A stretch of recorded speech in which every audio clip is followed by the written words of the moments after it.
Guys, how are you all doing? I expect many of you had joined us this weekend, but I expect many of you didn't, and so I thought I would fill you in on what happened from my personal perspective and from the information that we have, and to, I guess, give the speech I didn't get to give. But it's okay. I'm only nursing a deep and abiding grievance about that. No, I'm joking, obviously. Obviously, it's gutting that I didn't get to give the speech, but I'll explain why in a minute. It's totally fine. That's not even an issue. It went so well. The whole thing, I mean, you probably hear me croaking because everyone was talking a lot. And I smoked a couple of cigars that evening in celebration. And so I'm probably a little more croaky than usual, but man, this is what we were doing. This is the point. This is what we were building towards, and it's working. It is absolutely working. We are winning this, and they know we're winning this. They're afraid. Everything is going in our direction, and the country can see this is the real deal. This is actually the patriot movement in all of its messy glory. Obviously, it's not perfect. Obviously, it's just made up of just literally probably millions of just regular people in the country.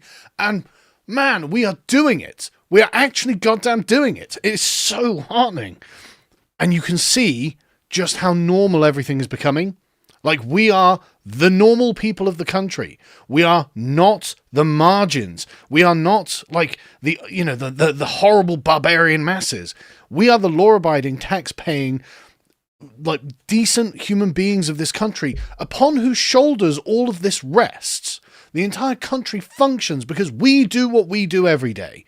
We go to work, we look after our families, we make sure things run, we pay our taxes, we follow the laws, and then we get marginalized in our own goddamn country. We are treated as second-class citizens, and that's what this is all about. We are not going to tolerate it anymore. British politics is going to change, and you can already see it changing. They are already admitting, the patriots are right. This is their country, and we actually need to start virtue signaling towards them. Keir Starmer, in front of that England flag bunting, Yvette Cooper going, oh yeah, my entire house is covered in St George's crosses and Union Jacks. Bollocks, but I'm glad that's the lie you have to tell, rather than the other lie that you care about social justice. At least you're lying in our direction because you understand this is where the energy is. The patriots of this country, and there's just millions of normal family people, the mums and dads of this country, have had enough. They've had enough. They have understood that politics has somehow gotten away from us, that neither of the parties support us, are interested in us, in any way care about our interests for ourselves and our children in the future of our own country. And instead, you want to give as much largesse as you can to every stranger on planet Earth and give them our money, tax the shit out of us, and the temerity to say that we aren't allowed to complain about it. Those days are over, right? Do you understand? They are over. This is a steamroller that has just gotten started. And I just want to remind everyone, we have not been doing that this long. That long. This is new. Chat, I'll get some of the comments in a minute, because this is the sort of speech I was going to give, right? And I'll go into why I couldn't give it. We are the normal people of the country, and we will be treated as the normal people of the country.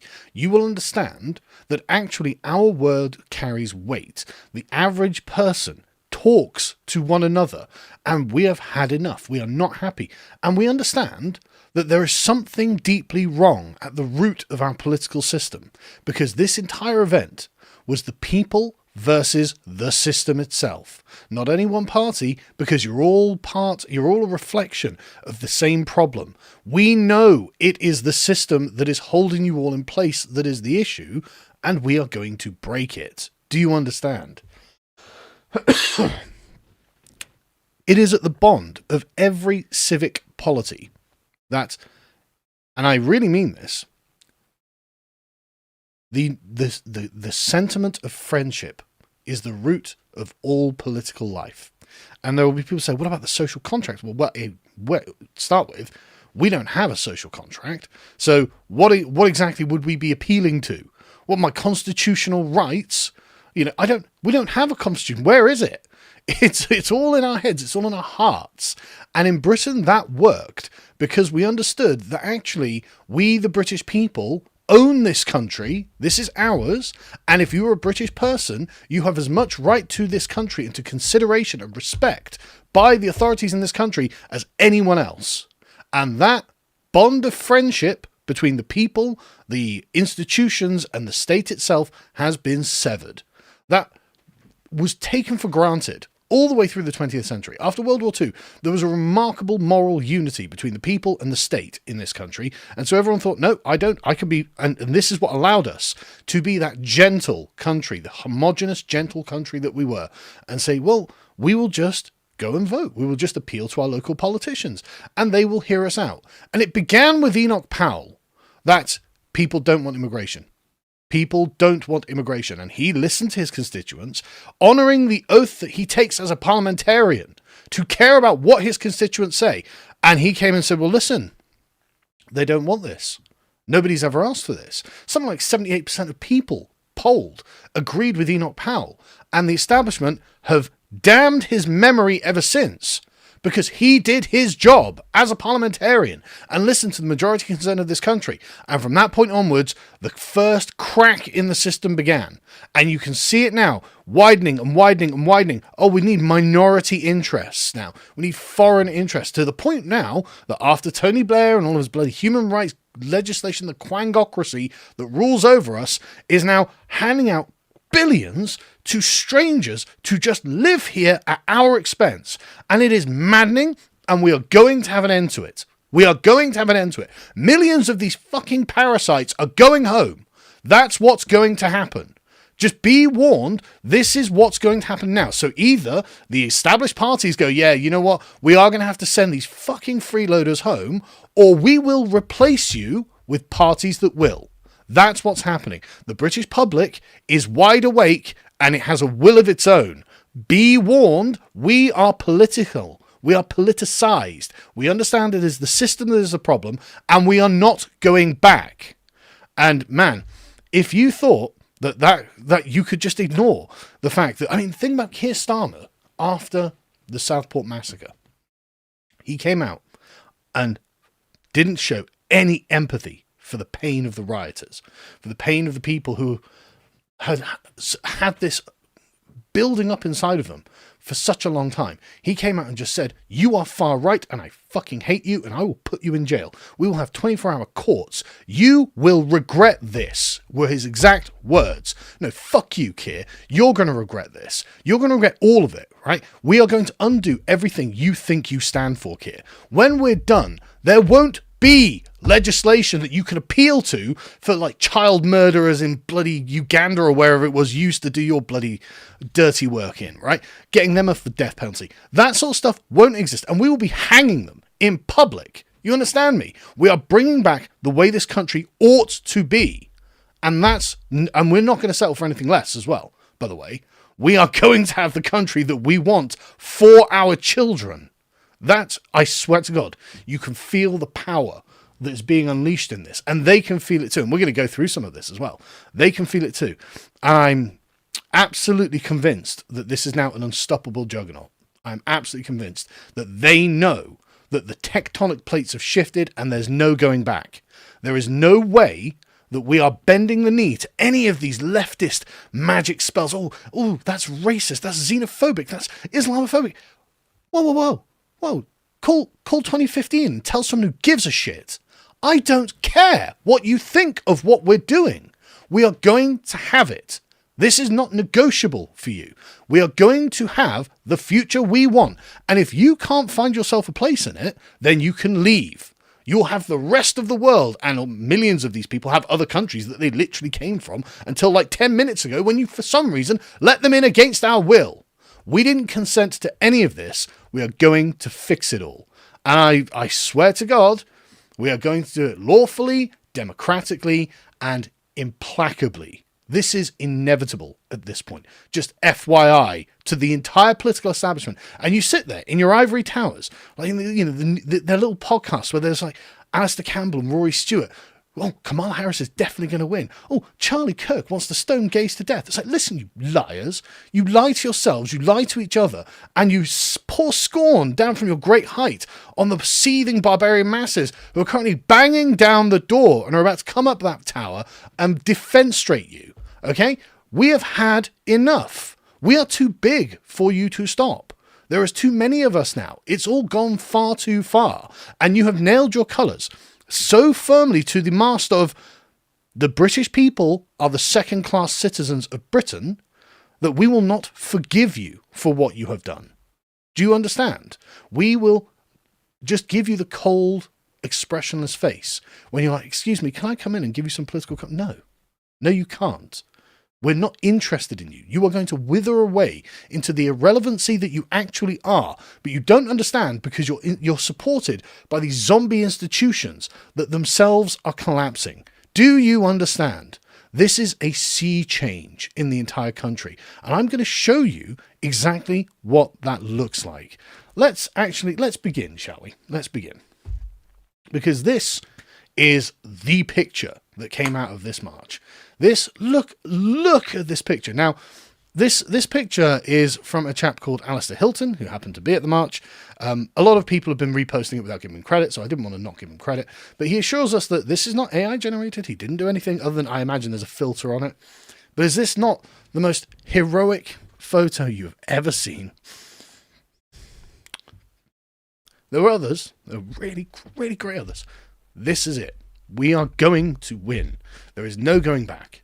This is a photo that I took when I was walking down on the march. This is it. We are awake, we are wide awake, and we know what's happening. We are moving forward. And this was so big. This was so big, right? I want to show you how this all began. You might remember back in June 2024 when we did the first one. Back in, literally just a year and a half ago now, almost. Back in June, just over a year. This is how quickly we've managed to do this. Like, I just couldn't believe it. But Tommy came to me, came to Lawrence, came to a couple of the others, and he was like, look, guys, I want to start a movement that is going to bring the entire country together and just change all of this. And I was like, let's do this. Let's do this. What else are we going to do, And there were probably about 5,000 patriots at Parliament Square. And Tommy put on a great show, but it was much smaller than what we've got now. Great show, and it was very wholesome. It was very fun, and we were completely ignored because there's only 5, 10, maybe 1,000 of us. But we had Parliament Square, and that's not that big really, but it's big enough. And it was just nice to be able to stand up and be like, yeah, we are still alive. And then we carried on. So then we had the next one, which was in October, about two-tier Britain, because that was in the moment. It was very evident that, oh, right, this is two-tier Britain. We are the second-class citizens. And this was bigger. This was probably about 15 to 20,000. And it was going somewhere. You could feel this was getting bigger. And then we had the one in Trafalgar Square, which I've got these the wrong way around. With the Trafalgar Square one, and then we have the two-tier Britain one. But this, you could see this was about, 50 to 100,000 maybe. This was huge. Absolutely huge. And we were just like, right, okay, this is really going somewhere. And then Tommy went to jail. Now, we did do one when he was in jail, but it was in the middle, was it in February or something? It was really cold. And I was bloody freezing, and I didn't get the video of it. But also, my speech there was terrible. So we'd done 4 of these in advance, right? And each one had been just, have I got a picture of the crowd? I haven't got a picture of the crowd in this one. But each one had been huge, growing in size, and just so wholesome. They were so wholesome. And it was at this one where GB News first started really paying attention, because they realised, oh wait, and it was the David Starkey comment, when it's mostly the men of England who are turning up, it's not anything that serious, because, the men are like out for a day or whatever. But in this one, I don't know whether you can see in the crowd, but there were loads of women and children, like just families, like of all ages and of all kinds, from all over the country. This was a family affair. And Michelle Dewberry and a few other of the GB News hosts went down, and they were like, oh, wow, this is not like some far-right rally. This is like a family day out. And, this is why Tommy's got like the people doing the songs and the dances and stuff like this. That's why, because it's sort of a festival of like us. And everyone came to it. Like it was huge. And this one is, again, it was huge. And then you see this one, and it's like, okay, this is wild. So we're just going to watch this entire video. I'll put it on silent as we talk. But this, just look at the size of this fucking crowd, man. Like, guys, absolute salute. Well done. This was so huge.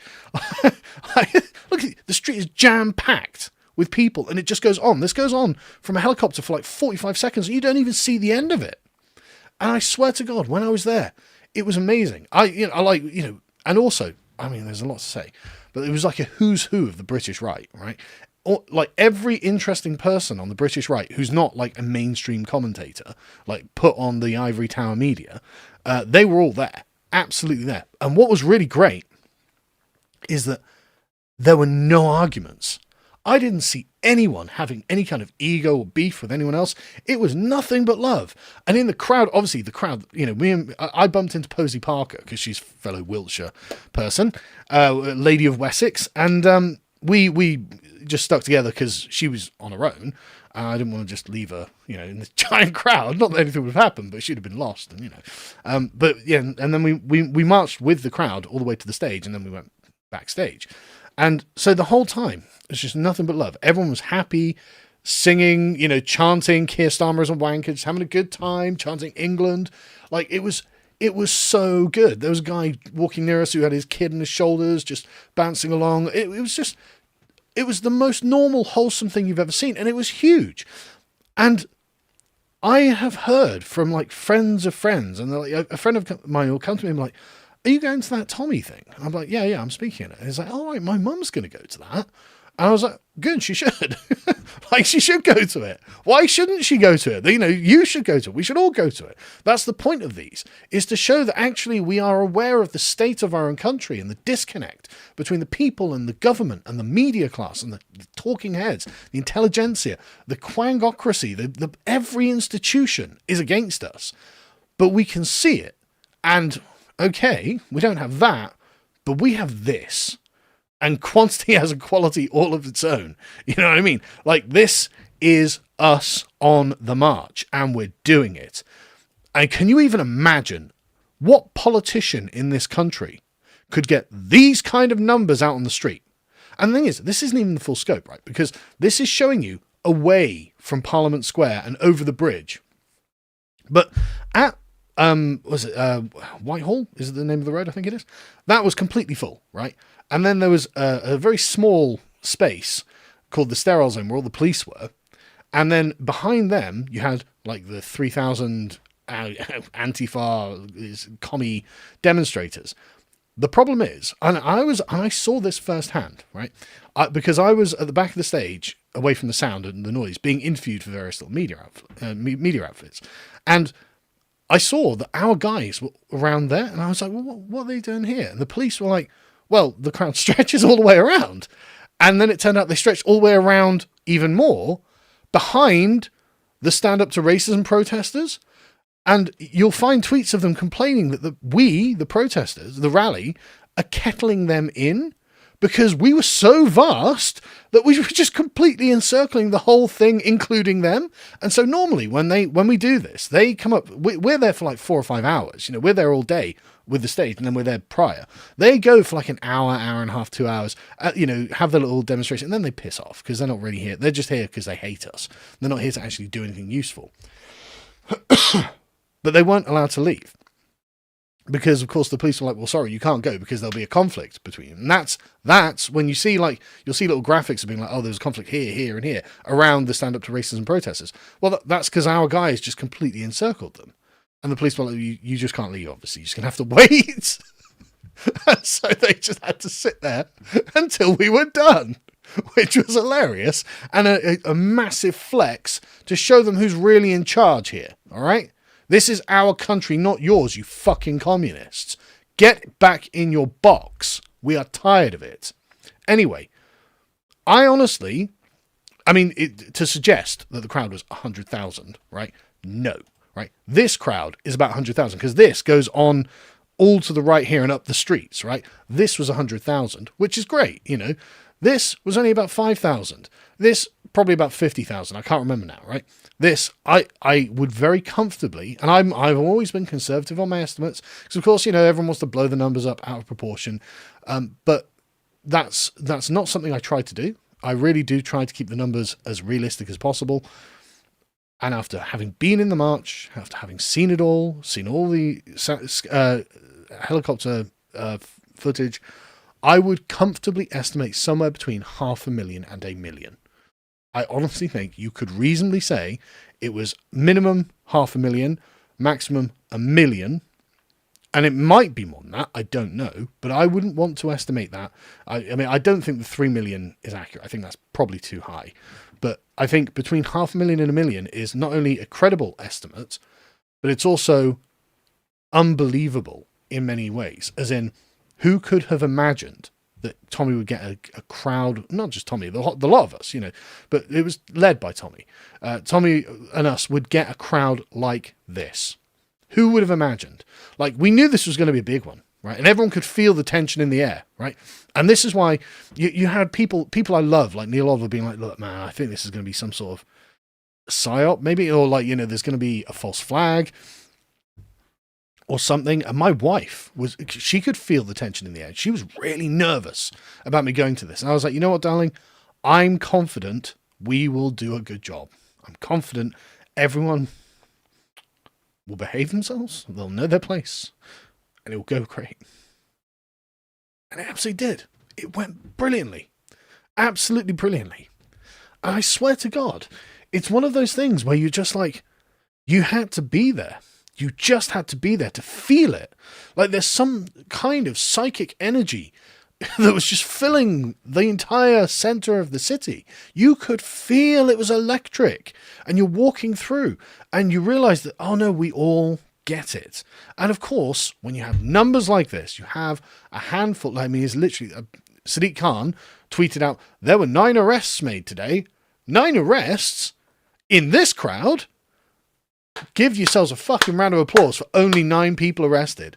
And that's because they had direct contact with the Stand Up to Racism twats and the police, because the crowd was just so goddamn massive. For only 9 people to be arrested in this whole thing. And you notice what you don't see is a picture of like a police officer or a protester smeared with blood, right? There's no one, you know, like there's no great bloody, you know, photo that the media be like, look at this evil far-right racist on every fucking headline and the front of every fucking newspaper, right? No, that you didn't get that picture because we are here for honest and legitimate reasons. I mean, genuinely, this is the turning of a tide. This is something you can't put back in the box because it is something that can only be summoned up when it's real, when it is true, when it really represents the mainstream of political opinion in this country. It is very difficult to get 1 million people out on the streets for what is honestly no fixed determinate purpose, right? It's not like they're like, oh, end the Iraq war, right? You can get 1 million people out in the streets to end the Iraq war. You can get like 500,000 out to be like, oh, end the war in Gaza. Yeah, okay. But this is 1 million people to say, no, we are the British people and this is our country and we've had enough. Like that is something that I know it's definitely sent shockwaves through the political class of this country. They are bricking it. They are looking at this and going, right, what are we doing, guys? What is our plan here? And what does this mean electorally for us? Because 1 million people on the streets is like, you know, that for everyone, the person that's here, there's going to be half a dozen who are very sympathetic and watching at home. And are like, yeah, no, this is going to inform the way I'm voting in future. If Tommy tells me, if Sargon tells me, if this person tells me, if Dan Wootton says, like, I'm listening to these people because these guys are on our side. This is our side. And we're going to move in this direction. We're going to tell our friends. We are talking to one another. We understand. And I talk to these people all the time, but it's just in daily life where it's like, God, do you remember when we didn't have to lock our doors at night? So yeah, I know, right? I was literally buying shoes the other day, and I heard a woman and a chap just talking about how they have to lock their doors at night because they're afraid of things now. And I was like, yeah, I remember when we didn't have to do that. And they were like, yeah, I know, it's terrible, isn't it? And it's that. Everyone can feel the change in the country, and we're not going to have it. We're not going to live with it. We're not going to tolerate it. We're going to fix it. It doesn't have to be this way. So anyway, incredible rally. And then we had an unscheduled call from Elon Musk, which, as you can see here, some sort of video link in. Tommy's there with the giant crowd in the background. And man, I tell you what, I love seeing all these fucking flags. I love seeing just all of the, the patriotic, we are the West. These are the national flags of the West in the background, right? And so Elon calls in unexpectedly. And this wasn't on the schedule. So everything was very, very tightly scheduled. Because again, this isn't our first rodeo. We know how this works. And so everyone gets like 5 minutes to talk, or, the 5 minutes for their song or whatever it is. And that's, it's all very, very tightly planned. Now, the way that the entire thing works is that you have, because there is so much planning that goes into this, right? There was a giant stage and a huge sort of backstage area. And then 2 huge like vans that are providing electricity or something, trucks that provide electricity. So there's a large space that's required. But then you also have, because we knew this was going to be big, Tommy and his team, I didn't manage it, by the way. I say we, the collective we, but it's Tommy and his team that just absolutely smashed this. They put up big video screens with speakers, like at various points down Whitehall. But the thing is, the crowd was so big that probably most of them couldn't actually see any of it or hear any of it. And it's just like, right, okay, you can see it's like, oh, right, didn't realize how big this was going to be. Because, we knew it would be big. I thought it was probably going to be about 200,000, about double the size of the Trafalgar one, which would have been amazing. It would have been a great win. But it would have allowed them to be like, oh, yeah, so, 50,000 turn up, that's not much. But it was so unbelievably colossal, like stretching over the bridge, that it was just like, right, okay, we probably should put things up there too, so those guys could have heard everything. Anyway, this is all very tightly scripted, like tightly managed, scheduled. And so, the guys doing the hacker, the people doing singing and dancing, and then the speech in between. It's all very controlled. But Elon called in unexpectedly, as I understand it, and talked to Tommy for 20 minutes. Now, amazing. The richest, most famous man in the world calls in to our rally. Like, you can imagine, like, when at the beginning of the year, Elon Musk decided he was just going to start tweeting about how he's sick of the grooming gangs and why nothing's being done. And that caused a political meltdown in this country. So if he decides, no, I'm going to call into Tommy Robinson's rally with 1 million people in the streets. Sorry, what was that Sky News? What was that BBC? What do you think you're doing? Who do you think you are? Who do you think you represent? Where do you think the energy in this country actually is? Do you not understand that we are building something separately to you that has legs, that has its own power, that can flex its own muscles, that doesn't need you and your lies? Do you not understand that when the richest man in the world decides he's going to ring into us and not you, we are the people who matter and you are the parasites that we are going to pick out of our fucking hair? Do you understand me? This was incredible. And so, obviously, if Elon's calling in, you let Elon call in. And, Elon restored me to Twitter and has done more for our sort of side of politics than almost any other public figure. Okay, he's like our J.K. Rowling, right? J.K. Rowling for the TERFs. Elon is like that for us. Like, I can't think of anyone else of his sort of, in his peer group who has done more for us. And so, okay, Elon's called in, but we are on a tight schedule. And what was really interesting is that Westminster Council, the day before, pulled our permission. And weirdly, it was actually the Met Police that stepped in for us and said, no, we've agreed all of this with them. We've planned all of this with them. And they have a history of being very, very good. Actually, we have a history of being very, very disciplined. I mean, no problems with the police. And we thank them for all of the support and work that they do with us, because this is our democratic right. But they do say, You have hard boundaries. So you begin at this time, you end at this time, and that's it. And so when it came towards the end of it, we were 20 minutes over time. Now, everyone had 5 minutes to speak. So that meant that there were a few of us at the end. Let me get the... there we go. You can see me there on the stage. There were a few of us at the end who didn't have time to speak. It's Young Bob, me, Andrew Bridgen, and Billboard Chris. Again, people who are all great. And honestly, Tommy was really heartbroken about this. He kept saying, "Oh, Rob, I'm really sorry, man. I'm really sorry." And he honestly, I thought he was going to cry because, like, they'd been arguing with the cops that, please, can we just have 20 more minutes? And the cops were like, no, we said, and if you don't do it, you don't do this again. And it's like, okay, yeah, fine. And so there's no point us, causing hassle about it or anything like that. These are the rules. We agreed to them in advance. Yes, there was an unexpected guest.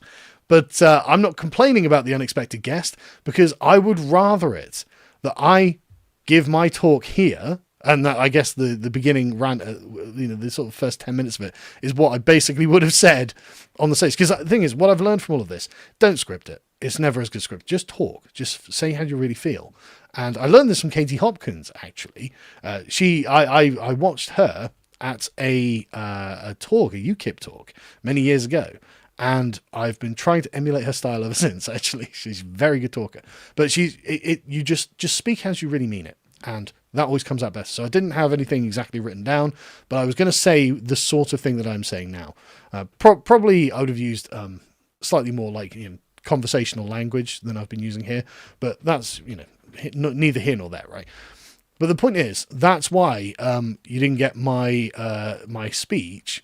And I am, of course, in no way resentful of it. I was gutted that I couldn't give it, but it's absolutely better for everything that this happened. Because, this is Elon retweeting the live stream of it. As you can see, 6.5, nearly 7 million views. And just incredible. Incredible stuff. I'm just going to play Tommy quickly at the end here. We've got these lads have turned up to speak. Unfortunately, the council can come down on the organisers. We have a good relationship, so lads, I'm sorry, man. We're going to have to end it here, which means I'm sorry. I feel bad. They're going to. We don't want any trouble. There's a load of riot police out the back. Right? Thank you, everyone who's turned up here today. Thank you. Thank you. And we're going to have to come back and finish this off. Sorry, lads. Lads, we're planning already the next event. Unite the Kingdom, unite the West. London has been chosen as the battleground. Go to the web. We have a website, utk.events. We'll keep you updated with the next date. Thank you for the way you've impeccably behaved. You've embarrassed them. And lads, as I said, Young Bob, you've all followed Young Bob. Let's hear it for him. Cole Benjamin, everyone, let's hear it for Cole Benjamin. He's been around since the start. Andrew Bridgen, the only MP, the only one. And Billboard Chris, who's travelled here from Canada.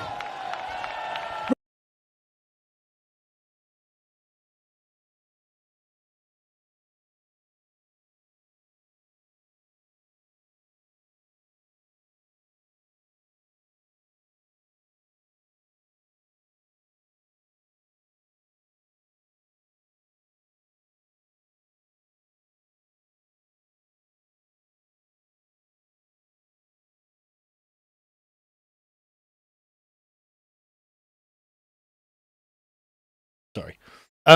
So you can see that, like, Tommy, like, because there was an intro video for each of the person that was speaking that would play before, and like they had the intro videos for us all, but they couldn't play them. I know, I've unmuted it now, don't worry. But you can see how, like, this was 7.5 hours long live stream, and obviously Tommy had spent his entire days before networking and coordinating with people to make sure this all came off perfectly.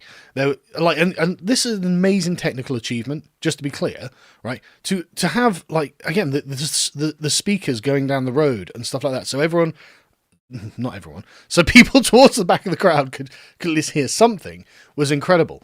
And to have, like, the whole thing just went off without and no technical problems whatsoever, as far as I could tell. And you've got the bands, you've got the Elon Skyping in or Zooming in, whatever we did. It's like, this is a hell of a lot of work. And Tommy was the guy constantly on the phone being like, no, we need to get that, we need to get that, we need to get that, we need to get that. It's so much work. And it all pulled off brilliantly. And, you know, and like he said at the end, like, you can hear his strained voice because he's just been talking and he's emceeing the whole thing. And so, you know, you can hear the strain in his voice because he's working so hard. And he's really working overtime.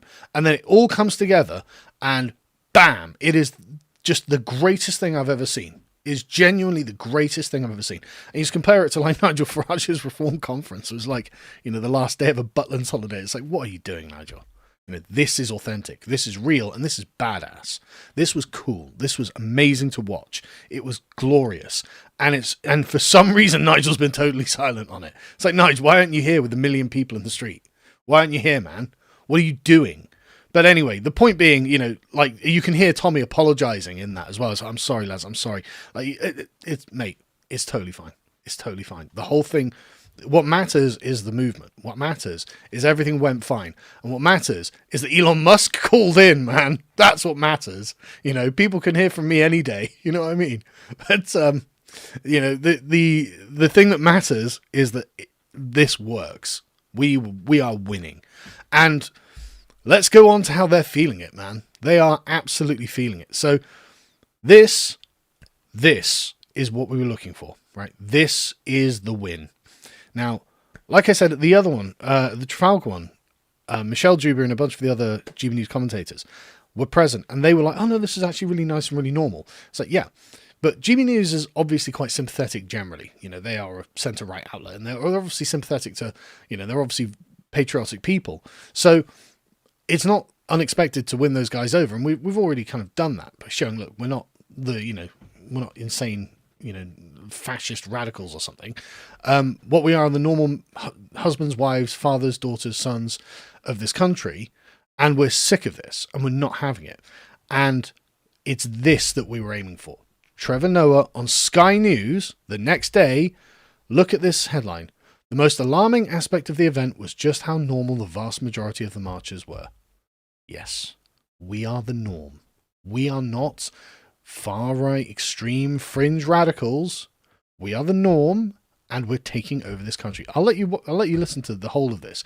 This is just music to my ears. It's quite possible that the person most taken aback by the huge turnout at yesterday's Unite the Kingdom demonstration was its organiser, the hard-right activist known as Tommy Robinson. 150,000 people crammed into central London, most carrying national flags, the Union Jack, the Cross of St George, even the Scottish saltire, protesting about immigration, about free speech, and about the decline of Christianity. There was some fearsome rhetoric, including from Elon Musk, who called for the overthrow of the British government.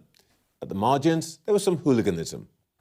But I think that for those who oppose Robinson and his ilk, the most alarming aspect of the event was just how normal the vast majority of the marchers were. I spent an hour or two amongst them, and my own impression was that they were mostly the sort of people you'd meet in a country pub or in half-time queue for the loo at football or at a concert. There was a sprinkling of black and brown faces, and the event was brought to a close by a gospel group singing Jerusalem. All that must worry the traditional mass parties, Labour and Conservatives, now polling at less than 40% between them. They're draining support to parties like Reform and the Greens. And yet, a man recently out of jail, condemned as an extremist thug by most mainstream media outlets, can rally a demo the size of the entire population of Cambridge or Blackpool. A feat you couldn't imagine either Sir Keir Starmer or Kemi Badenoch pulling off anytime soon. Perhaps the people are sending us all a message. Let's see if anyone at Westminster's listening. Amazing. Nigel Farage couldn't do this either. But isn't that amazing?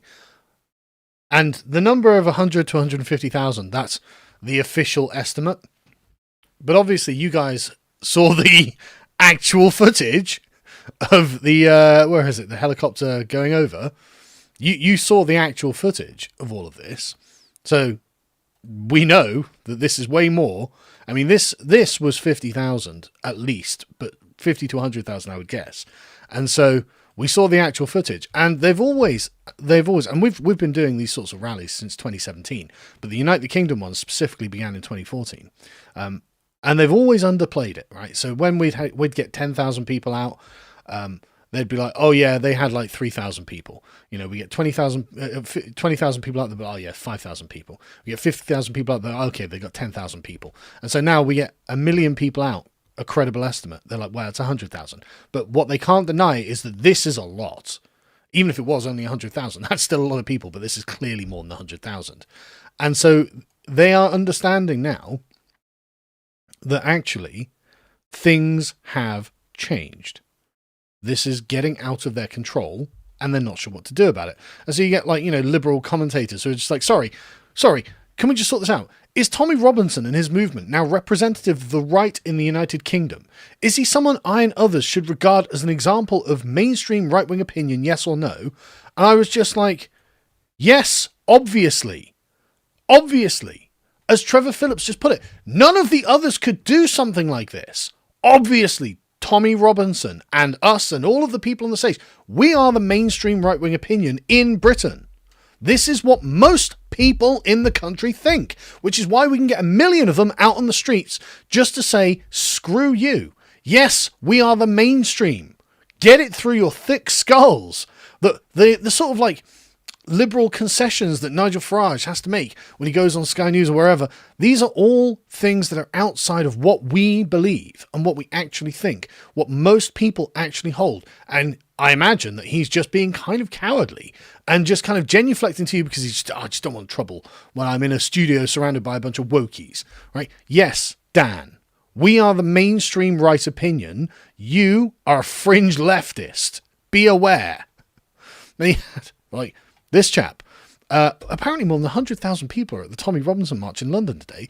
Big numbers I can't deny, and frankly disturbing to have confirmation there are so many radicalised racists and Islamophobes in the country. I hope security services are collecting a big database. It's like, okay, well, I hope your database is massive, because we don't care what you think. We don't care. But the point is that they're afraid. They are afraid. Big numbers I can't deny and disturbing. Yes. Do you understand that Gammonzilla is rising, and he has had enough. We have had enough. We are not taking this bullshit anymore. And so obviously Zara Sultana, who was at the counter protests, I understand, was it her or was it someone, Sanjita Miska, I think, I can't remember which one it was, but she was like, where's Keir Starmer? Where's the leadership? Fascists march on our streets today, or yesterday, and he hasn't said a single word. Instead of Prime Minister spends his time defending the best pals of paedophiles. Peter Mandelson, this entire scandal that's going on with him at the moment. He is a coward and he should resign. Now, that's obviously true, but from the other direction she's arrived at. But the point is, she understands, oh, right, this has got away from the establishment. Right? The people are not following the politicians. The people are following their own chosen representatives who are not inside the establishment, but look at what she thinks. She's like, oh, my God. 1 million fascists just arrived on the streets. I mean, there aren't 1 million fascists in the entire world, but obviously she's a communist, so she's like, oh my God, any sort of patriotism is fascism. Elon Musk. But then you get a like Lewis Goodall's sweaty response. And what's hilarious about this? In fact, I'm gonna play this with the sound off. Look how like sweaty and nervous he seems. Right? Look how fucking paranoid he is. There's another one as well. Let me see if I can find it actually, because it's just really funny that he's just like upset and like out of sorts. Here we go. Like, watch him just shifting in his chair. Like, and of course they're talking about Elon Musk speaking at the rally, and look at him. Look how uncomfortable he looks. Like, why is he wearing a suit and tie? He doesn't normally wear a suit and tie. He's just like, oh God, you know, like sweating. He's pouring with sweat. talking about this. It's like, yes, that's the point. Kind of psychological warfare against these people, because they have been waging psychological warfare against us, the British people, for years. They've been doing this to us for fucking years. And now the shoe is on the other foot. Look at them panicking. Look at him like he's some sort of drug addict, like can't sit still. It's like, yes. Do you understand? This is our victory over you. We are here to conquer, and we're not going to settle for anything less, by the way, Lewis, than total capitulation on your part. You are going to lose all of this to us, FYI. And so this has just been absolutely spectacular. We are winning more than I thought was possible, frankly. I mean, I knew, like I said, back at the beginning, I knew this was what we should do. Tommy was right. Lawrence was right. We were all right. This was what we were supposed to be doing. And then it started growing, and then it just ballooned into an idea, a movement whose time has come. And it's not just this as well, right? Remember, like Dan Wootton was streaming this. He's had a 1.2 million views on its first on the first day of it. GB News streamed it, 500,000 views. And, of course, you have Elon Musk retweeting the actual live stream of it, which 32 million views and like 6 million actual watches, I think, of the actual thing. 6.8 million watches and 32 million impressions. So it's like, look, this is a movement whose time has come. They know that they are in trouble. They know that they're in trouble. And they know that we're not going back. This is how this is going to be. So I guess I'll leave that there. Just a quick thank you to everyone involved. And again, I'm not even, there are so many great people who I met there, like Dominic Tarzinski, Stefan Thompson from Visegrad, Ant Middleton, absolute gentleman. Katie Hopkins was there, loved to see her. Posey was there. You know, like, just, there were so many people, and I'm sorry if I'm not thanking you for being so kind. Andrew Bridgen, Bilbo Chris, like, the list would go on, because it's genuinely sort of like everyone realized, oh no, this is it. This is us. This is ours. These are the people we're going to break through. We are going to win this. This is how this is going to work. And it's all forward, and everyone understands. So it's like, and everyone's on side. You know, it's our people versus their people. Everyone understands. So just thank you to everyone. Thank you to everyone for attending, obviously. Champions, every single one of you, every single person who turned out, thank you. We're going to do this again. We're going to keep going. We're just going to keep getting bigger. There's no end to this until we have our country back. We are getting our country back. That's how this is going to work. So thank you to everyone who made this possible. Again, gutted that I couldn't give my talk, but it was just going to be basically this. So at least we can have it here. And honestly, I'm more than happy to cede the stage to Elon. Thank you to Elon for calling in. That was wonderful. What a wonderful, kind, generous use of your time. So, I mean, you can imagine how expensive Elon's time is, right? And the fact that he was prepared to volunteer it just for us to explain what he thinks is the problem in the UK, which is, of course, very similar to what the rest of us think. Thank you. You know, this whole thing was just, and you can feel the vibe shift. You can feel the change in the energy. Oh, wait, these guys are serious and they're on the move. It's like, yes, we are. So anyway, I guess I'll leave that there. If you want to support me, if you want to know more about the sort of thoughts and philosophy that underpins all of this, there are apparently a couple of thousand Islanders left. So normally what we do is print a batch and we sell as much of the batch as we sell. Normally they sell out, and so we printed a few extra, and so now there are actually a couple of extra left. So if you'd like to get one before it's gone and before you have to buy it on eBay for like £500, go and get it now. We also have some merch, because I can't remember who made the merch, who designed the merch. It was one of the chaps in the office, but they did some Gammonzilla mugs, which I absolutely love. So I love the meme of Gammonzilla, and they were like, should we do some merch? I was like, yeah, why not? You know, it'd be a bit of fun. So go and get a Gammonzilla mug, go and get Islander if you want to support us. And we will go through some comments, because this has just been win after win after win, and everyone behaved so well. Even there was skirmishes, and they said 24 police injured. I don't believe that. I watched what the skirmishes happening. There were twats, you know, there were some twats, and they should feel rightly ashamed of themselves, because basically they imperil everything, right? Upon the conduct of one depends the fate of all. We have to all be disciplined and in our place, and we know our places, and your place is not to throw bottles. I mean, nothing. I saw the bottles. There were like 3 bottles thrown, and they smashed on the floor. They didn't hit anyone. And there was a bit of like skirmishing and roughhousing, but it was nothing major, no bloody pictures or anything like that. But that's not acceptable. Do not do that at the rallies. Do not do that. We don't need to fight them. We're going to win. We don't need to fight them. We're going to win. We are going to just bring the public opinion across to us and then have our people elected. That's what we're going to do. This is the step in that movement, the stepping stone towards it. Because come the next election, sure, it's Nigel at the moment, but that might be a long way away, or it might be very soon. Who knows? But after that, it's us. Our time is coming. Just be patient. It's happening. So, they're like, and they know it. They know it. They are desperately afraid of it as well. So anyway, just absolutely superb work. Superb work from everyone. And I really mean it. Like, everyone was just, and the atmosphere was so good. The atmosphere was so fun. Everyone was just so happy to be there. And like around the stage, because it's in the middle of Whitehall, there was one building on the left that had scaffolding on it. And so people just started climbing up it, and it was just absolutely populated. And we spoke to the council, and they were like, listen, you can go on it, but you're liable for any injuries you suffer. And so, okay, fair enough. I think that's totally reasonable. And so it was just great to have like all these patriots with their England flags, just, and when they'd spot someone they're a fan of, they'd be like, Sargon or, Tommy or whatever. And, they'd be cheering for you. And it's like, honestly, it's just so much love. It was just so much love. And it was just like, and then when we left, we left after the crowd had mostly dispersed. But then I had to go back, and I'm just, bumping into people, and they're like, man, gutted you couldn't talk. I'm like, mate, don't worry about it. Like everything went beautifully. It went beautifully. It was so good. So, and I can do this here later, and it's fine. And I'll be, I'll make sure I'm a bit earlier on the schedule for the next one. Because I think that Tommy had put us towards the last, because, with the veterans of the movement, right? So it's a very kind thing to have us as kind of like headliners or whatever. But it's totally fine. And, we,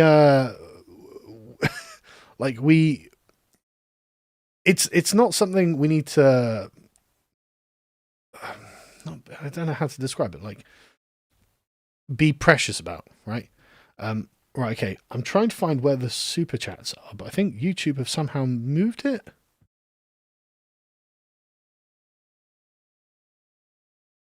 Why have they moved the super chats? How do I see the super chats? Wait, what's going on? Sorry, folks. Give me a second. So I want to read your comments, obviously.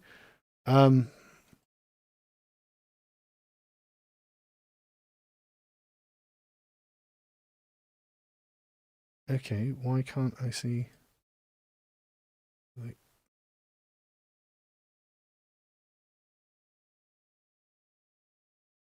Where have they disappeared to?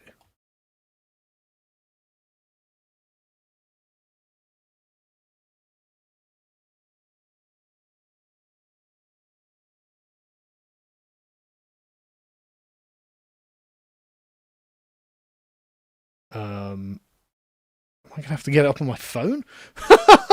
I don't know. What are my options here? Can I? Sorry about this, folks. Like, for some reason, the back end has changed. I'm actually not sure how to get.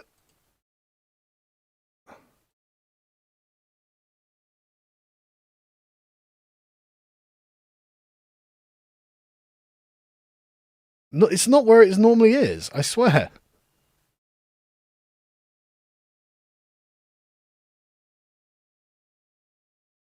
I haven't got a bloody signal out in my office. There we go. Right. Okay. Okay. I guess. How do I?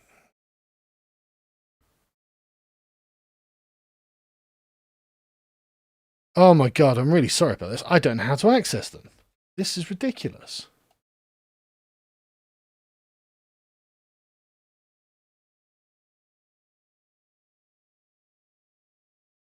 You do want to know about the back end. Right, okay. Oh, no, get away. Why is it not showing me what I want to see? Right. Right, got him. Right. That was a real pain in the rear, wasn't it? Don't know what happened there. No, wait, why has it disappeared?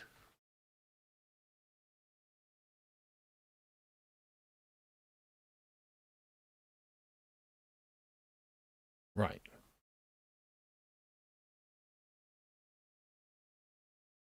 Oh, fuck's sake. What's going on?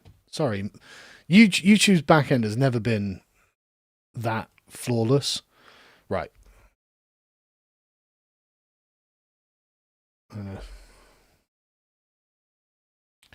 I will get these up. I promise. I absolutely will. Here we go. Right. Ab the Man says, I would have joined, but I couldn't fly to the UK fast enough. Apologies. Man, don't apologize. Like I said, like millions watched it online, which is totally fine. And I probably do need a Zoomer to help me with the technical stuff. Although they're not very technical, actually. Don't give me that. But yeah, don't worry about it. But loads of people, loads of like friends and allies did come on. Yeah, Samson, where are you? Come on. What's going on? And the parrot, by the way, is with my parents in Cornwall. Yeah, Dino, stand up to racism peed their pants yesterday when they realised they were surrounded by patriots. They were literally crying. Yeah, I know. Like, because they thought they were going to get crushed by the fascists or something. I don't know. Like, you've got a crazy worldview. But yeah, sorry. Didn't realise the numbers would be that great. Now, millennials aren't good with technology either, to be honest. I think Gen X and older are the ones that are good with it. Anyway, Third Man says, you said a while ago, forget how many years, that winning all of this was a 20-year project. How far into that do you estimate we are? So I think I said that in 2019, 2018. I think it was 2019. And yeah, I mean, I think we are about 6 years in, actually. And honestly, I think it's going quite well, don't you? Like, it is going to be a 20-year project, but we're about a quarter of the way in, and we've got 1 million people on the streets. Like, we're a quarter of the way in, we have 1 million people on the streets, and the establishment is quaking. They are trembling. They feel the ground moving. There's an earthquake happening. And that's pretty good going, don't you think? Like, because everyone's been building. Like, that's what Loadseas is about. Like, not only do we want our own proper professional media organization, which we have, and I have to say, everyone there in front of the camera and behind the camera is unbelievably talented, hardworking, and disciplined. And I can't wait until I can give them a fair bonus at the end of the year. You know, like, I'm looking forward to rewarding them. I'm looking forward to rewarding everyone. But one of the great things about what we've got at Loadseaters is the ability to network, is the ability to get people on, get guests on, say, no, these are good people. You know, go follow them. Make sure that you treat them kindly because they're one of us. Because if they're going to come on our podcast, they're one of us, right? And so this is the whole point. This is why I've started. And, we're 5 years down the line. Everything's going great, Loadseaters. Everyone's happy. Everyone's, the company's doing well. Thank you, by the way. Everything's great. And so this whole thing, like, this is the patriot movement of Britain that we're building, block by block, piece by piece, and boom, 1 million people in the streets. Like, it's everything. We and I hope it's very clear that we work really hard all day, every day. Right? I don't take a day off. Like, I was working all day yesterday. I was, working on Friday, working the day before. I'm working today. Like, we work all the time. We work really hard, but I hope it's showing, and I think it's really paying off. But so we're about 6 years in, and I think it's going great. Maybe it won't take 20 years. Maybe it won't even be that long. Skull Kid says, England is becoming the England from V for Vendetta in real time, both good and bad. Yes, but remember, in the end, we win. Brute says, I keep hearing different numbers for the attendance yesterday. Do we have any official numbers, and how do we know? I was there, had a great time.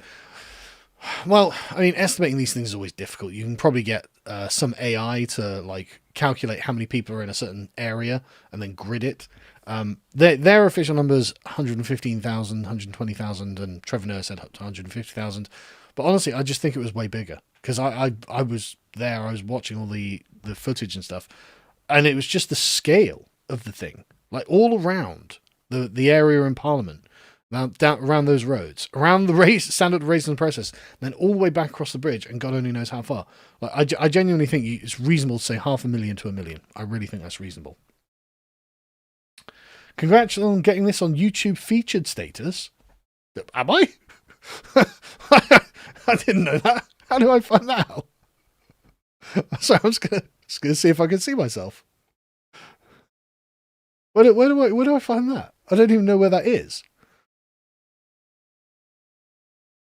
Where's featured?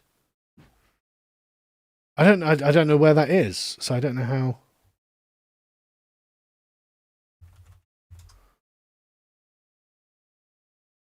I don't know how I'd find that out, but good to know that was there. Cameron says Charlie's assassination probably radicalized thousands of people across the West, and many people who are quiet will now walk into politics with full eyes open. God willing, that's the case, right? So it says the atheist. But what's interesting is that my wife went to church this morning.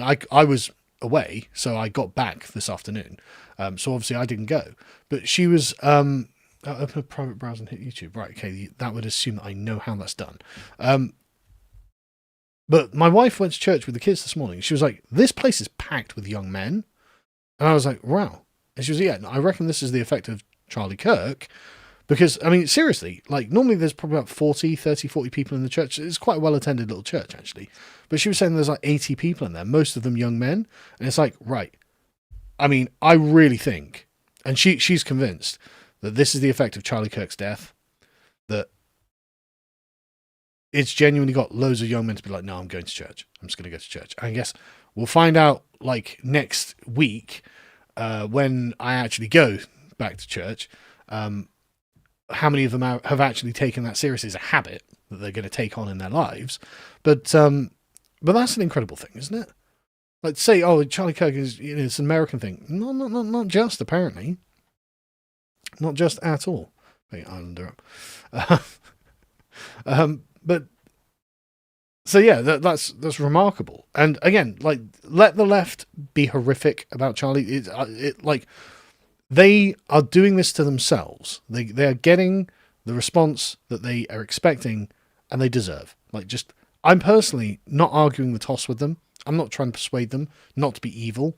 I'm not trying to persuade them not to revel in the death of a father and a husband. And I saw a tweet earlier when his wife gives a speech. I haven't actually managed to watch it, but I understand that the content of it is not don't look back in anger. She's like, no, fuck the left, apparently. We're going to keep fighting. And they're like, oh my God, I've never seen anyone so evil. And it's like, all right. She's just lost her husband. She obviously loved him very much. The father of her children. And she just watched him get shot to death in front of her. And then she's like, you know what? I'm not going to bend the knee. And you're like, oh, how evil. So good would be bending the knee. Right. Now, that is, I'm not arguing the toss with these people. I'm not. We don't need to. We can win without arguing with them, actually. We can just argue for ourselves and for the world that we want to bring into existence, what we're going to build. And we don't need to worry about these parasites at all. Well done to everyone that went. Really big turnout. I know, it's incredible. It's great. Bravo. Everyone give yourselves a round of applause. Give Tommy a round of applause. Give everyone who organised it behind the scenes a round of applause. Give all of the sort of like notables who came and decided to hang out with us a round of applause, because this was incredible. It was genuinely incredible. It's like, yes. This is what we need. I can't turn off the autofocus because I would have to try and figure out where to actually manually focus it. And I can't do that because I'd have to go around my desk to get to the back of the camera because of things I have in the way. So it's just going to have to autofocus out of thing. But I'll try and stay in the middle of it. Sorry. Alea says, Carl, I have to pay my respects to you. Your daily videos give me the strong masculine guidance I need to keep hope. Favourite moment was the Maori men taking care of the hostile flags. Fearless from the Netherlands, I think that is. Isn't that the flag of the Netherlands? I think that's the flag of the Netherlands. But thank you very much. Everyone's doing their best. It's just genuinely, I think you can really see it. Like, everyone is genuinely doing their level best to be the best people that they can. And we're just working really hard. And we're just, I think it's really bearing positive and nutritious fruit. Like, you know them by their fruits. Like, look at how things are going. Like, everything's just so good, I'm so tired of like people whining on the internet. It's like, look, man, 1 million English people just got out in the streets waving their England flags. And I saw most, there were the odd foreign flag, French flag, Irish flag, whatever, Israeli flag, the odd foreign flag. But like most of it was just Union Jacks, England flags, and some Welsh flags, some Scottish flags. Most of this is so deeply a nativist movement that is based in the genuine love and sentiments of our country. And of course, we've got friends. We've got friends and allies from overseas who come over because they care in the same way that if I were in their country, I'd do the same. But it is completely nativist. This is for us and ours. Devon says, sounds like it would have been a great speech, Carl. I was there marching in Whitehall with my St Andrew's flag on my back. There we go, that's what I'm talking about. A wonderful experience. Absolutely excellent. Silkwolf says, Restream on Tommy's X had 33 million views in 24 hours, just 8.2 million before the live stream ended. Yeah, but you get the actual views and then you get the impressions. But I mean, still, like 6.8 million actual views on his X and then 1 million on Dan. Like, this is huge. This is just genuinely huge. The Mercian said, did you see Boris Johnson's article came out this weekend saying what he should have done 5 years ago? I haven't, but I don't care. Fuck Boris. He's just an absolute weasel, and he's just trying to worm his way back into everyone's good graces. Fuck Boris. David says, hello from Ireland. I'm voting Conor McGregor on the 24th of October to use his presidential powers to recall our government. Bless you all. Well, God willing, right? And again, the Irish people, I think they've got a much stronger sense of sort of identity that the English, what we're doing in England is reconstructing that sense of national identity. And I think the Irish have this because of their history with England. And so I think actually, let's hope Conor wins. Let's hope the Patriots can just systematically, country by country, gain control of their countries and just fix them. Again, lawfully, democratically, peacefully. We can win this. We've got all the resources we'll ever need to win at the ballot box. We just need to vote for patriots, for trustworthy people that we know will be put into positions and act responsibly and not just sit there and try and enrich themselves or just give largesse to their own immigrant minority communities and stuff like this, or try and build a fucking airport in Mirpur or some shit like that. Fuck yourselves. Get out of my fucking country. Sick of it. Absolutely sick of it. Silkwolf says, unbowed, unbent, unbroken. We stand together. We stand as one. Voices united against the darkness. Come whatever may come. Exactly. The crappy robot says, media trying to claim the march was far right, out of control. We literally had a minute's silence for Charlie Kirk. Meanwhile, Bob Villain is cheering on stage. Exactly. Let us be the good example. Bob Villain will never have 1 million people in the street while he sits there and says, oh, Charlie Kirk deserved it. We will while we have our minute's silence for him. They deserve what they get. We deserve what we get. And we are going to get what we deserve. Lapco says, Oklahoman man here, catching up on your recent events. Good on you for finally standing up while you still have the numbers. Head on swivel. After Charlie, I'm concerned for you and Tommy. You're needed. Well, hopefully it's not like it is in America, frankly. But yeah, we'll do our best to be careful. Confused Siren says, how long until Britain gets better and not worse than it already is now?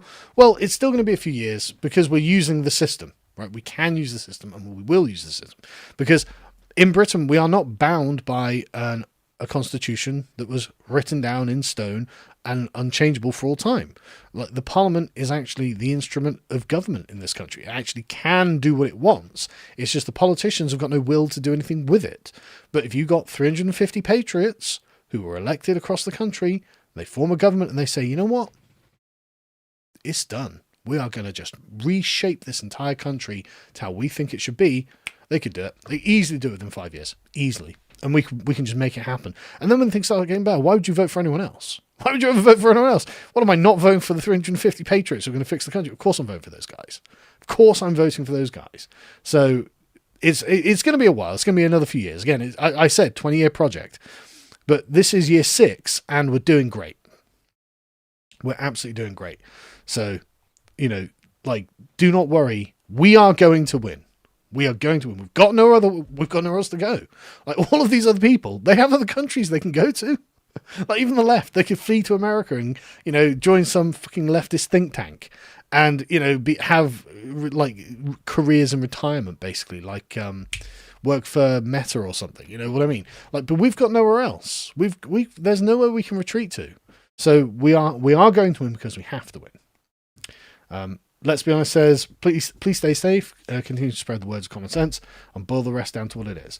We will. Joe says, I've been absolutely devastated after Charlie. We all have. I didn't know Charlie, and I wasn't even somebody who watched a lot of his content. I've obviously seen his content, but he occupied a particular place on the right that was expected to be there for a long time. He was such an immutable fixture of the right that you just didn't think about it, right? Because it's like, okay, yeah, good. Charlie's doing what he's doing, and it's valuable that he's doing it. Great, and he's going to crusade for years, presumably, and then they assassinated him. And it's like, right, okay, that changes everything for everyone. And suddenly you realise, like, again, there's, like, Charlie Kirk was like the furniture, right? It's like, you just didn't think about it, and then you realise, now he's gone, I still really genuinely have trouble actually processing that he's actually gone. So what do you mean Charlie Kirk's not going to be debating people on whatever, on college campuses or whatever? Like, it's genuinely hard to come to terms with. But yeah, you're noticing more and more there's a spiritual war between good and evil. Well, again, Bob Villain versus us. Bob Villain versus us. It is exactly a spiritual war. Engineer says, we just wanted to play our video games, man, was just the beginning. Now your nan is involved. Well, both my nans are dead, I'm afraid. They died during COVID. Not of COVID either. But they were both in late 80s, early 90s. So they had very good long lives. But it's my mum that's involved. But my mum and dad. But yeah, you are right. But everyone has to be. Everyone has to be. Alexander says, the White Dragon of Albion stirs, the crumbling towers and castles of the global regime shudder, and their masters will know fear. Yes. This, again, because it doesn't hang on any one of us, it's one of those things that is just, like, just growing out of their control. Brute Life says, if everyone who went yesterday brings a +1 normal non-internet person next time, we win. No questions asked. Love your work. Thank you. But yeah, you're absolutely right. Talk to your friends and family. Show them. Be like, look, everyone had a great time. Like, it was genuinely a festival. There's like, bands. Dominic Frisby gets up and plays his comedy songs. Like it's genuinely a good time as well. And it's okay. Obviously I'm sad my grandmothers and grandfathers are all dead now, but they had long lives and they had very good and wholesome lives. They were loved by their families, and obviously it's sad they passed. But when you get to that sort of age, a lot of life is suffering, and I saw them in their last moments, and they weren't having a good time of it. So rip to my grandparents, obviously, but it's okay. Part of maturing through life is understanding that a life is a story, right? It has a beginning, a middle, and an end. And yeah, it's sad when you get to the end, but the end is always going to come. And so you have to come to terms with it. And what you need to do is just reflect on the life well lived. Were they happy? Was it good? Comrade says, I sent the 2 aerial videos, the Bridge one and the Guardian one, to ChatGPT, and ChatGPT said 800,000 in these videos and estimated 1.2 million if you included the periphery. There we go. I mean, I honestly would say between 500,000 and 1 million is reasonable, but it could be more. I just like to give conservative estimates for the numbers, because I don't like to be like, I don't like to exaggerate, right? It's easy to kind of fall into the sort of slot merchant. Oh, there's 25 million people there. I don't want to do that. I want to give realistic assessments. Chris says, I hope Antifa got paid overtime for having stayed the extra 3 hours. I bet they didn't. I bet they didn't. I bet they didn't. DTEC says, Starmer replied, Starmer has replied, BBC will never surrender our flag. Our country is built on diversity, respect and tolerance. The man is clueless. Did he actually say that? Did he actually say that? Oh my God, he actually fucking did. Amazing. Amazing. Amazing. It's on. It's fucking war. This is amazing. Like, because Keir Starmer had been kind of quiet. He'd been like, well, I mean, I don't think we should use the flag for division. I'm okay with flying the flag. But no, Keir Starmer has just come out and, we will never surrender our flag. It's like, fuck you, it's not your flag. You fucking communist. Britain will not surrender its flag to those who wish to use it as a symbol of violence, fear and division. No, it is a symbol of division. That's what a flag is. It says us versus not us. That's what a flag is, Keir, you fucking brainlets. The flag doesn't represent our diverse country. No, This is about us, the British people, the native people of this country, saying enough is enough. That's who the flag represents. That's what it's for. You are a fucking idiot. It's war. You are not going to win this. You are not taking the flag from us because fundamentally, you guys hate the fucking flag. You know that this is the flag of imperialism and white supremacy and racism. All the leftist bullshit. That's what you truly believe. You truly believe that that's the case. You are not having our flag, and we're going to keep waving it, and your pricks are going to keep waving their Palestine flags and their rainbow flags, and you've got flags for everything else that you believe. You don't believe this, which is why you hate having to fly this flag. Love it. Well done, Keir, you fucking idiot. Amazing. Absolutely amazing. Keir Starmer declares war on the Patriot movement. That's what this is. Starmer declares war on the Patriots. We are going to steal from you everything, including your symbols, says Starmer. We're going to make sure the country is stolen from you. We're going to make sure your money is stolen from you. And then we're going to steal the very things that you wave above your head to say that you are even yourselves. Fuck you, Keir. Fuck you. That was stupid. I bet your advisors are like, no, what did you say that? You're going to incense them, and now they're going to get even more political. They're going to be like, no, okay, the establishment is doubling down. We've just had 1 million of us in the street, and that was Keir Starmer should be like, you know what? You guys are right. I'm wrong. That's what he should have said. You guys are right. I'm wrong. Instead, he's like, oh, our diverse country will not allow people to feel intimidated on our streets because of the background or the color of their skin. It's, we're not going to have a far right symbol. Oh, yeah, okay. All right, Keir. You come out and call us names. You can come out and call us names. We are the normal people of the country. You are a moron for not just accepting that the normal people of the country have had enough. What you're saying here is more of the same. More of the same. More diversity. More enrichment. More being policed. Political correct language policing. To protect the precious minorities. The fucking precious minorities. They say, oh God, my life for those fucking minorities. Fuck all of you second-class citizens. That's what he's saying. Keir, you are a fucking moron. You failed to read the room. You're a terrible politician. And you are going to lose. Absolutely lose this conflict, by the way. Good job, Keir. Fucking good job. Well done. Sorry I'm swearing, but it's just, I'm so angry. I'm so angry that our Prime Minister, that's the problem. He is the Prime Minister of Great Britain and Northern Ireland. He is our Prime Minister. He's not the Prime Minister of fucking Pakistan. He's not the Prime Minister of fucking Uganda or wherever. He's our Prime Minister. He should be listening to us first. But he is pledging his allegiance to every fucking minority on earth. Every other country on earth. Anyone who's bothered by any of these flags can be like, you know what, I've had enough of Britain. I'm going back to where I came from. They can do that. The way they define themselves is by foreign countries. Like, oh, I'm a Bangladeshi Briton. I'm an Asian Briton. Okay, define yourself by the foreign place and fucking go. If you don't like the Patriots being in control of this country, you have options. And Keir Starmer's like, you know what? Those people are more impressive.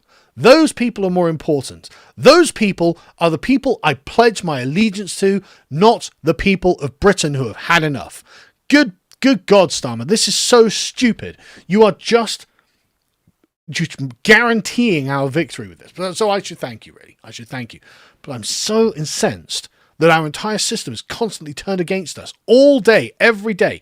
And like my accountant the other day, she's like, well, the budget's going to come in. We've already had some things down the line. You're going to be paying more tax, by the way. And I have to walk through Swindon Town Centre and watch a bunch of fucking Somalis and Asians standing around doing nothing, drinking coffee and just lounging at my expense. And I'm just like, am I supposed to not care? Am I supposed to like, oh, I don't want people feeling intimidated on the streets because of the background or the colour of their skin. Keir, I want all of these people fucking deported, mate. If you don't have 10 years of taxes paid, I want you gone. All right? I am sick of this. Absolutely sick of the grifters that we are allowing to live in this country. Absolutely sick of it, mate. Anyway,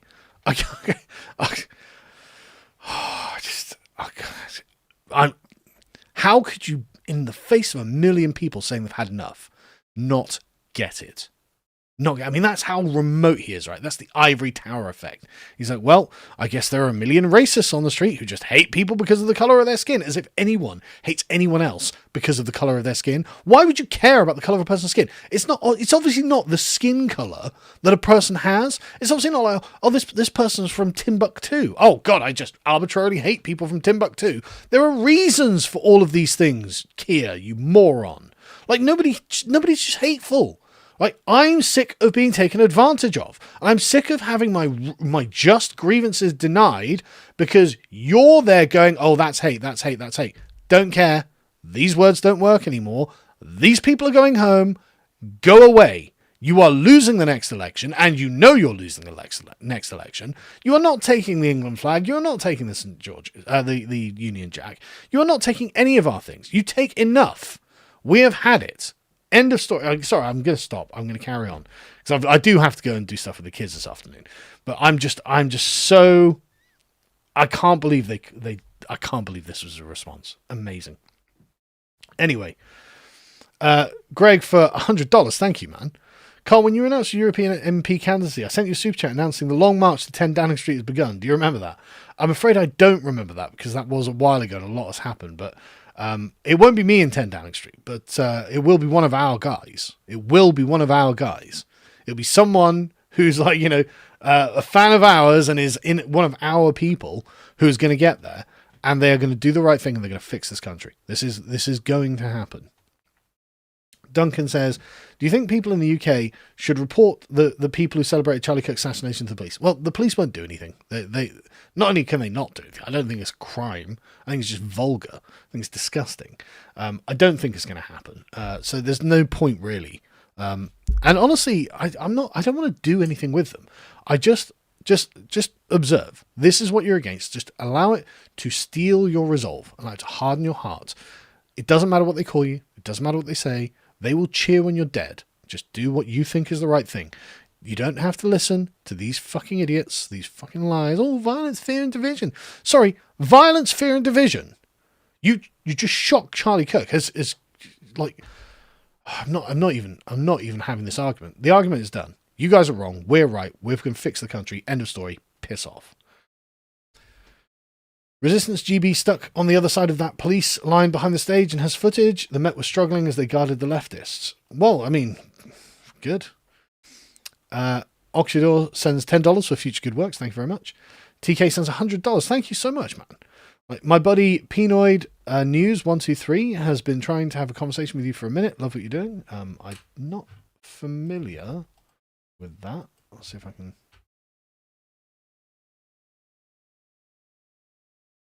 Doesn't come up with anything either. Hang on a sec.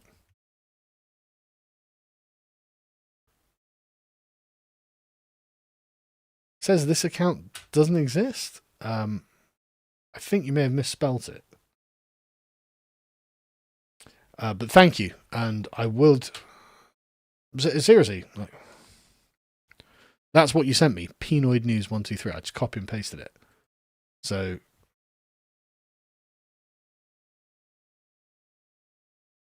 sorry, man. I have no idea.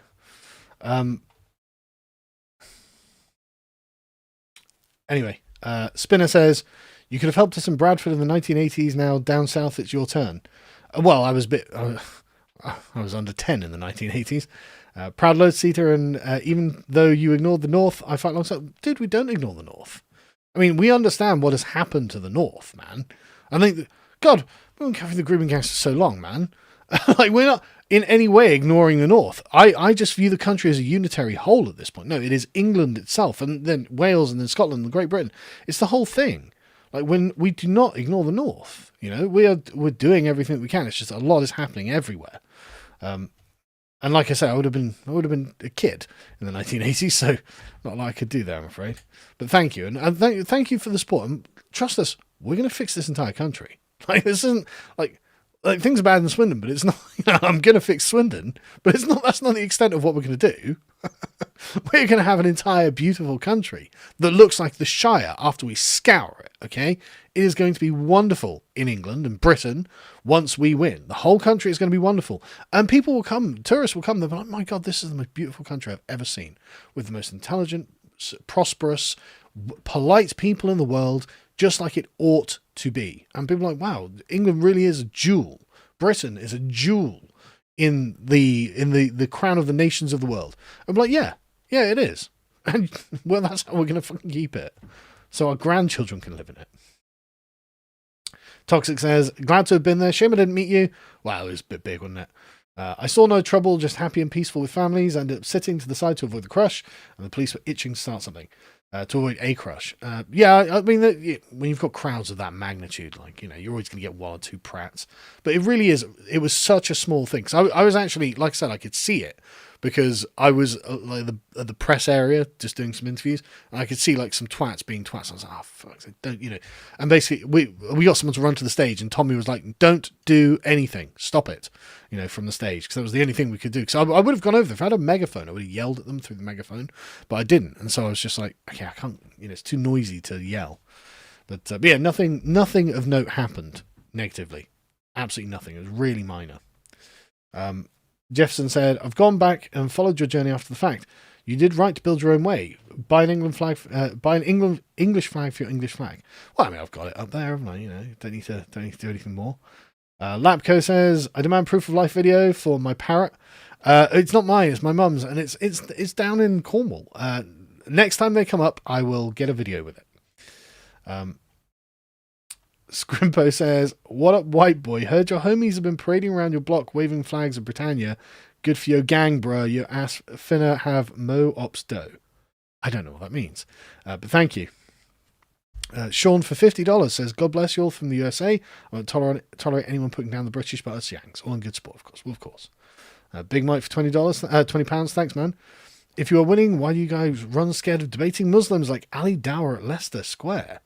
I've never been offered a debate with Ali Dower at Leicester Square. Or Mohammed Hijab, or I don't know. I've never been asked for a debate with any of these people. And to be honest with you, I don't really have any interest in debating Muslims. I'm not interested in debating the rightness or wrongness of Islam. I don't care. It's a foreign religion. I don't really like it, and I'm not really interested in having it here. That's my opinion, and that's not going to change.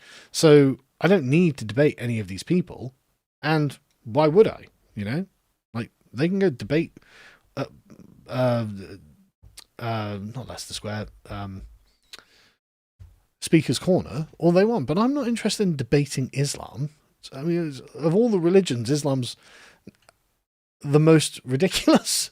Frankly, I just don't believe it. Right? I just don't think it's real, obviously. But the thing is, I'm not interested in trying to take it away from them or anything like that. If you want to believe in Islam, okay, fine. But it's not something I'm interested in talking to someone about. Lars says, do you think Starmer will call an election if he's being ousted from within Labour to sabotage his own party's representation in Parliament? Well, that's a good question, and I don't know. Labour doesn't normally do that. The Conservatives are the ones that normally do that. And I think that Starmer is well aware that they're not winning the next election. Come whatever happens, they are not winning. And so I don't know. I think they will hang on to power for as long as they can, but I think it is inevitable that an election is called sooner rather than later. Because obviously no one's happy with this Labour government. No one's happy with what's happening. So yeah. Sorik says, Tommy Robinson, Stephen Yaxley Lennon, is a Mossad agent. They allowed him to lead the movement. It's controlled opposition. Well, I guess stay in your basement, mate. We've got 1 million people on the streets. You've got the internet, where you're typing furiously. Okay, you believe what you like. I'm okay with that. I'm not going to try and persuade you otherwise. It doesn't affect me in any way, shape, or form.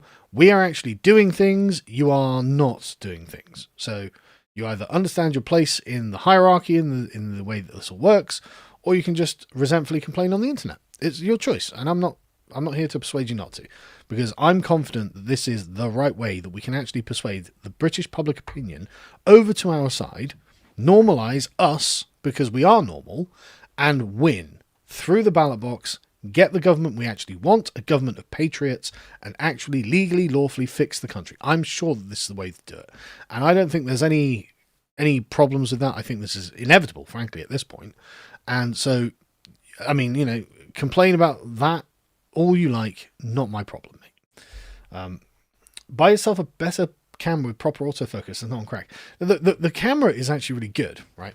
The problem is, because I've got the screen here, I've got to sort of lean to the side, and then the camera's like, okay, but the middle, the object I'm focusing on is like here. And so if I go over here, what it must think is, oh, you want me to focus on the thing behind, right? Because that's in the center of the I can't really see properly yet. There's the center of the thing. And so I have to kind of try and get back to the middle, but I want the thing on the side because I should just fix it. But I appreciate the donation. Thank you. Kevin says, a hearty congratulations from the shores of the Gulf of America to the shores of the Thames.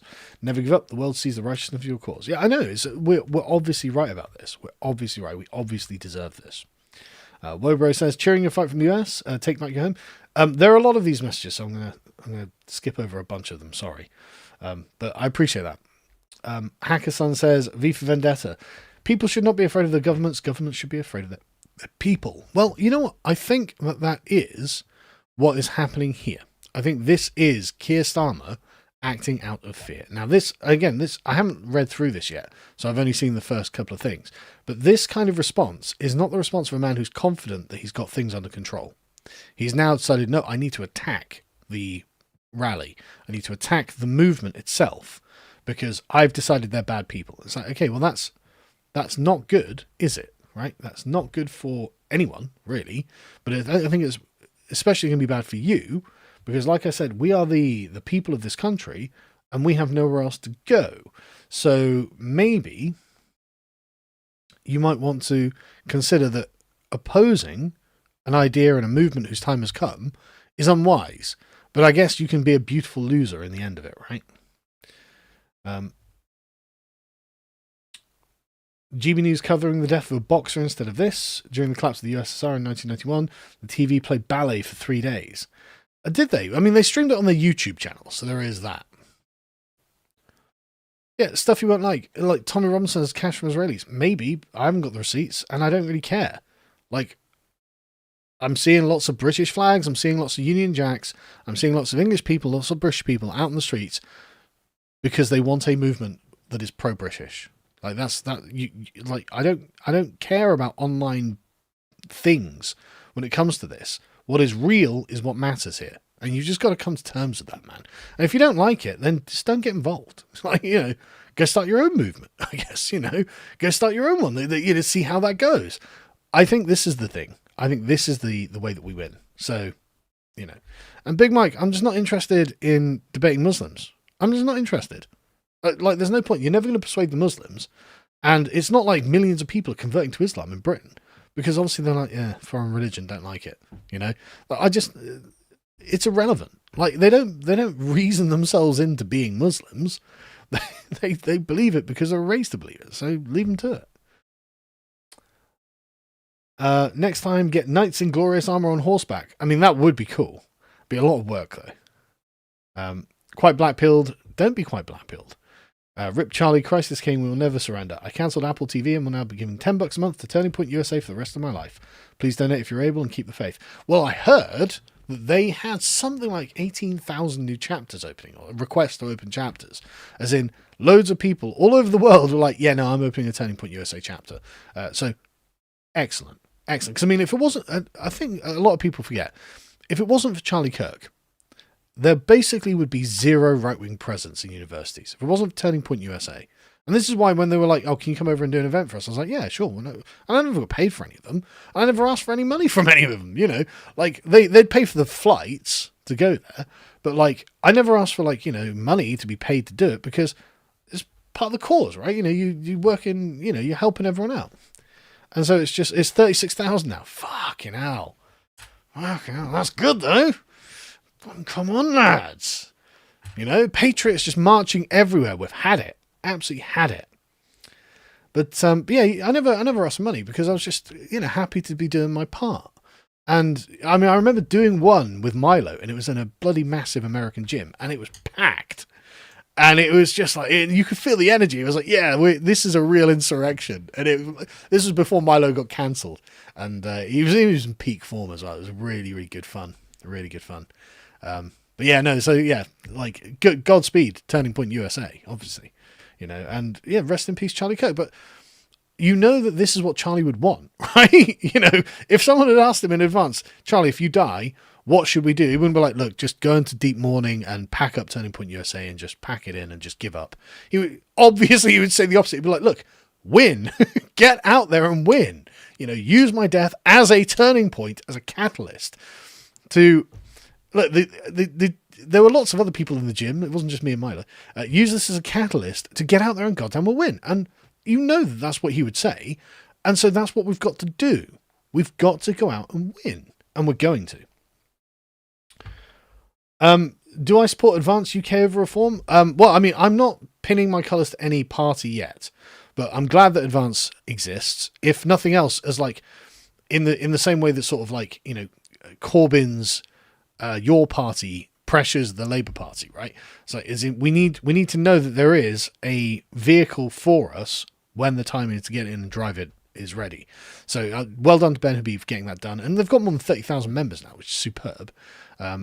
And yeah, well, if it is Advanced, because the thing is, I don't know what the thing will be when the time comes, and I don't want to declare for a thing that isn't the thing, right? Because Rupert Lowe is actually right. Joining a party actually is divisive, whereas being a part of a movement actually is uniting, as you can see. So it's one of those things where it's like I don't want to nail my colours to any particular mast, but not because I don't support all of the masts. And it's because I support all of our guys on the right getting wherever, and whoever can get purchase, I'm happy to support it. But like, let's just get to it. Let's get to the point where we are like, right, here's the party, let's join. And then we'll all just pile in, right? We'll all just pile in and we'll all go for it. Wadu says, gamers have risen up. Some Redditoids blame the start of the fall on Gamergate, and I'm inclined to agree. You were my first introduction to politics at the time. Thanks for the hard work. You know what I love is that how naive I was back in all this. I was like, I could just have the rational arguments with feminists about why I think they're wrong, and they'll change their minds. Like, no, that's not how any of this works. I didn't know anything about politics either at the time. I was just going through their arguments as they presented them. And so what's interesting is like the guys who have been with me, or the veterans who have been here since Gamergate, we've all been on a big learning experience together, right? You know, we all had to learn about all of this along the way, and look where we are now. You know, look how much we know now. So, just a shout out and large FU to Bristol Antifa and Rip Charlie. And Irina, the girl who got stabbed in the neck. I'm not good at pronouncing foreign names. But yeah, thank you. And thank you for there. I'm going to have to go in a minute, but there are lots of sort of like smaller donations which are like, you know, Godspeed and all that sort of thing. So thank you very much. Really appreciate all the support. Dennis sends £100. Thanks, man. That's incredible. Our victory is inevitable. Thank you, Carl. Man, are we not though? Like this is what I asked at the Witan. I didn't upload the Q&A because I didn't want the speech to be too long. But in the Q&A, I literally asked. 2 years ago, I was here and said, look, we don't feel like we're inevitable. And everyone sort of shuffled their feet and like, yeah, I don't think, you know, maybe blah, blah, blah. And I asked this year, do you think we're inevitable? And everyone put their hand up and was like, yep, we are inevitably going to win. Pinoy News 123 on YouTube. Right, sorry. I thought you meant Twitter. I must have misinterpreted. Let me get that up in a browser, see who that is. Because I've got to find out who it is before I commit to anything. Floyd, where do you get all this money for all this alcohol, bro?